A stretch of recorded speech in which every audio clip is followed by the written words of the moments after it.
Next अपना दो example लेता हूं। छोटा ऊ और बड़ा ऊ हिंदी में जो बोलते हैं, छोटे ऊ के लिए हम इस सिंबल का उपयोग करते हैं और बड़े ऊ के लिए इसका।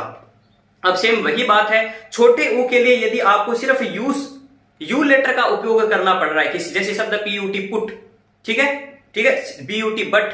अब ये तो देखिए बीयूटी बट है, वो बुट नहीं है। हिंदी इंग्लिश में थोड़ा सा यहां भी दिक्कत आती है। अब देखिए यू और ओ आए तब हम इस सिंबल का उपयोग करेंगे जो आगे ए वाले में बताऊंगा। यहां पर शब्द पीयूटी पुट, ठीक है, जैसे एग्जांपल मैंने आपके साथ शेयर किया, पी ये ऊ वाला है, जैसे शब्द है एक तो पुश, ठीक है, और एक शब्द जैसे पीयूटी पुट।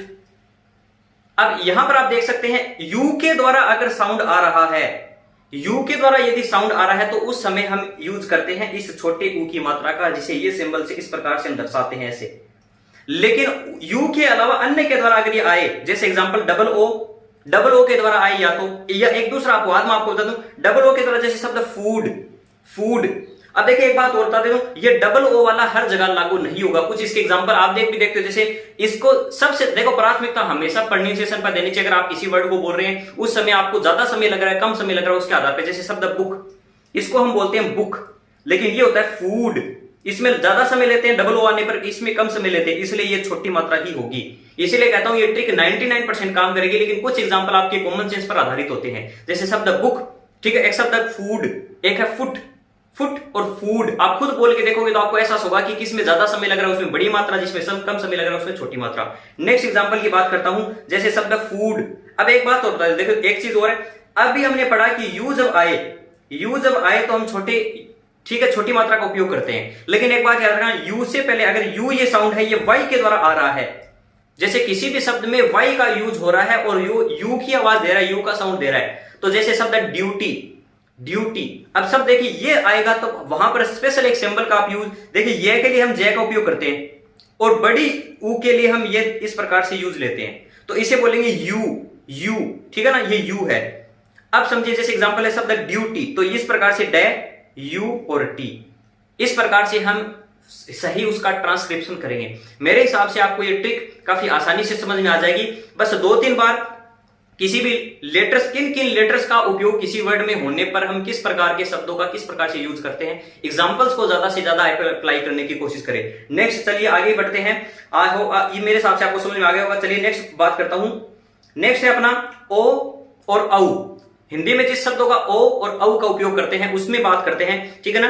देखिए ओ वाला जो है उसका सिंपल सा सिंबल है, इस प्रकार से लिख कर, या तो केवल ये भी आ सकता है या इसको हल्का सा डी फॉर्म में इस प्रकार से लिखते हैं, तो इसे हम कहते हैं ओ। छोटी ओ की जो मात्रा होती है ये, और औ की जो मात्रा होती है उसके इस प्रकार से हम बड़ी मात्रा भी बोल सकते हैं, ओ और औ। इसमें देखो ये ओ जो है वो तो इस प्रकार से औ लिखा जाता है, ये 2 डॉट के बाद। अब देखिए इसकी ट्रिक सुनिए, ओ का साउंड कब आएगा, जब सिर्फ ओ का उपयोग करते हैं, केवल ओ आ रहा है, अन्य कोई भी वोवल लेटर का उपयोग नहीं कर रहे हैं, उस समय हम इसका उपयोग करते हैं। जैसे शब्द कॉट, ठीक है, cot, COT, hot, HOT, hot, इसमें थोड़ा सा समय लग रहा है, केवल ओ का उपयोग कर रहे हैं, अन्य कोई भी इसमें वोवल उपयोग नहीं हो रहा है, तो इसलिए हम इसमें केवल इसका उपयोग करते हैं। अब नेक्स्ट सुनिए, अगर इस ओ के अलावा, ओ के साथ या ओ के अलावा आपको AUGH, OUGH, AW या AU या फिर OR ये वर्ड आपको मिले, ये लेटर आपको मिले, तो उस समय आपको बड़े ओ की साउंड आएगी। जैसे एग्जांपल की बात करें औ की, जैसे शब्द है काउट, औ की साउंड आती है, जैसे शब्द औ, ये जो साउंड है, इस प्रकार से अगर केवल एक ही वोवल साउंड मिले वो होगा आपका ओ, तब तो आप छोटे ओ इसका उपयोग करेंगे। और अगर ओ के साथ अन्य वोवल साउंड आए और ओ का साउंड आए तो उस समय आप इस मात्रा का उपयोग करेंगे, बड़े औ का। अब नेक्स्ट बात करते हैं आगे की ओर। नेक्स्ट है, सिंपल से बचे हैं 4 और सिंबल। सबसे पहले बात कर लेते हैं आ की मात्रा। आ तो देखो एक ही है, उसमें कोई भी आपको दिक्कत नहीं होगी। आप किसी भी शब्द का प्रोनाउंसिएशन कर रहे हो उसमें आ की साउंड आ रही है तो उसके लिए एक ही सिंबल है, आ में कोई 2 नहीं है, इसलिए तो आ तो एक ही है। जैसे शब्द है आर्मी, अभी मैं बोला आर्मी, जैसे आर्म शब्द है आर्म, अब रे का साउंड हम देंगे नहीं, तो इसे किस प्रकार से लिखेंगे, आम। हिंदी में इसे आम बोलेंगे, लेकिन ये शब्द है आर्म, क्योंकि रे को हम प्रोनाउंसिएशन नहीं करते हैं, ठीक है ना, ब्रिटिश के अंदर, तो उस समय जो रिसीव्ड प्रोनाउंसिएशन उसका जो ये सिंबल जो उसका फोनेटिक ट्रांसक्रिप्शन होगा वो इस प्रकार से होगा। शब्द आर्मी, तो आर्मी को जैसे A डबल डॉट लगा के इसे लिखा आ और मी, आमी, और देखिए वाई आ रहा है तो इसलिए मैंने ये वर्ड का उपयोग किया है, ठीक है। इसके अलावा आप देख सकते हैं जितने ज्यादा एग्जांपल करोगे आपको इजी हो जाएगा। अब देखिए सबसे इंपॉर्टेंट बात, ए जो है वो 3 टाइप से लिखे जाते हैं, मैंने लास्ट क्लास में भी डिस्कस किया था, अभी थोड़ा डिटेल में बता देता हूं। ए को है उसको हम 3 तरीके से लिखते हैं, और वो 3 तरीके कौन कौन से होते हैं इसको पहचानने की देखिए कोशिश करें। सिंपल सा है। सबसे पहले अगर बात करें, देखिए सबसे पहले बात करें ये ए बिल्कुल सिंपल सा है। यदि किसी भी वर्ड में आपको ओ या यू मिले, ओ या यू मिले और ए की साउंड दे रहा है, जैसे एग्जांपल के लिए शब्द है कप, CUP कप। अब देखिए कै ए का साउंड आ रहा है तो ए, और पी का पी कप। जैसे शब्द है cut, CUP cup, CUT cut, जहां भी यू आए और वो साउंड दे ए का, तो उस समय हम इस ए का उपयोग करेंगे। इसके अलावा दूसरा एग्जांपल सुनिए, जहां भी ओ आए और ओ ए का साउंड दे, जैसे एग्जांपल है कम, COME कम, तो अब देखिए यहां पर कै और ए और मैं कम, इस प्रकार से लिखा जाएगा इसे कम।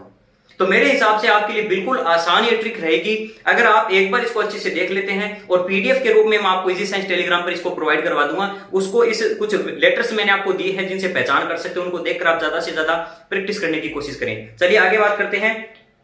नेक्स्ट देखिए, अब ये भी बिल्कुल आसान है, इसे कहते हैं 3 के, यदि आगे विसर्ग या डबल डॉट लिखी हुई है, ठीक है ना, तो उस समय हम इसमें अर की साउंड आती है, अर, ठीक है। जैसे बर्ड, जैसे सब यहां पे लिखा हुआ बर्ड, तो बै अर साउंड आ रहा है तो इसके लिए 3 और ये विसर्ग वाला निशान लगाते हैं, और डे, ये डे, तो बर्ड, शब्द लिखा हमने बर्ड। जैसे शब्द लिखा हमने कर्ड, CURD। अब इसके लिए देखिए 2 ही ऐसे हैं जहां पर अर का साउंड देते हैं, या तो IR से आएगा या UR से आएगा। IR या UR आ रहे हैं किसी भी वर्ड में, तो उस समय अर की साउंड आ रही है, तो उस समय हम इस ए का या अर्क वाले ए का इसका उपयोग करते हैं। लास्ट जो बचा है वो है सबसे इंपॉर्टेंट, इसे स्वाहा भी कहते हैं, स्वाहा, ठीक है ना। इसका जो उपयोग करते हैं, इसका उपयोग जो किया जाता है, ये बहुत जगह उपयोग किया जाता है। इसकी लंबी ट्रिक है, लेकिन सिंपल भाषा में अगर आपको कहूं, पूरा ए का साउंड जहां भी आपको आए उस समय आपको इस ए का उपयोग करना है। या उसके अलावा देखिए, जैसे ओ या यू के अलावा अन्य लेटर आपको मिले, ओ या यू के अलावा अन्य लेटर आपको मिले किसी भी वर्ड में, तो उस समय आपको इस ए के साथ जाना है, क्योंकि इसकी तो सिंपल सी ट्रिक है। ये तो हम बहुत ही कम रेयर चांस में उपयोग करते हैं जहां में रे का भी साउंड आता है, लेकिन रे ए के साथ रे का साउंड ना आ रहा हो, तो उस समय आपको 2 ही चीज देखनी है, ओ या यू से अगर नहीं आ रहा तो उस समय आपको इसका उपयोग करना है। जैसे एग्जाम्पल के लिए मैं आपसे बात करूं, जैसे ER, AR, ठीक है, OR, RE, URE, ये जहां भी आपको मिले, जैसे शब्द फादर, एक बात और बता दूं, जैसे हम सब लिखते टीचर, टीचर बोलते हैं, लेकिन वो होता है टीचर, लास्ट में आर का साउंड नहीं देते हैं, वहां भी इस स्वाहा का इसका उपयोग करते हैं, इस ए का उपयोग करते हैं। जैसे यहां पर मैंने शब्द लिखा है टडे, टे, और देखिए ओ के द्वारा आ रहा है, लेकिन इसे बोल रहे टडे, पूरा ए आ रहा है। देखिए ओ के अलावा आपको मैंने यहाँ पे कुछ ट्रिक बता दी है कि ये इन शब्दों का उपयोग करते हैं, फादर। तो यहां पर देखिए शब्द पहले तो फा, आ की साउंड दे रहा है, तो हमने ए डबल डॉट ये लिख दिया, फिर दै को इस प्रकार लिख दिया, लेकिन शब्द लास्ट में आर का उपयोग नहीं करते, इसलिए इस स्वाहा का उपयोग हमने कर दिया।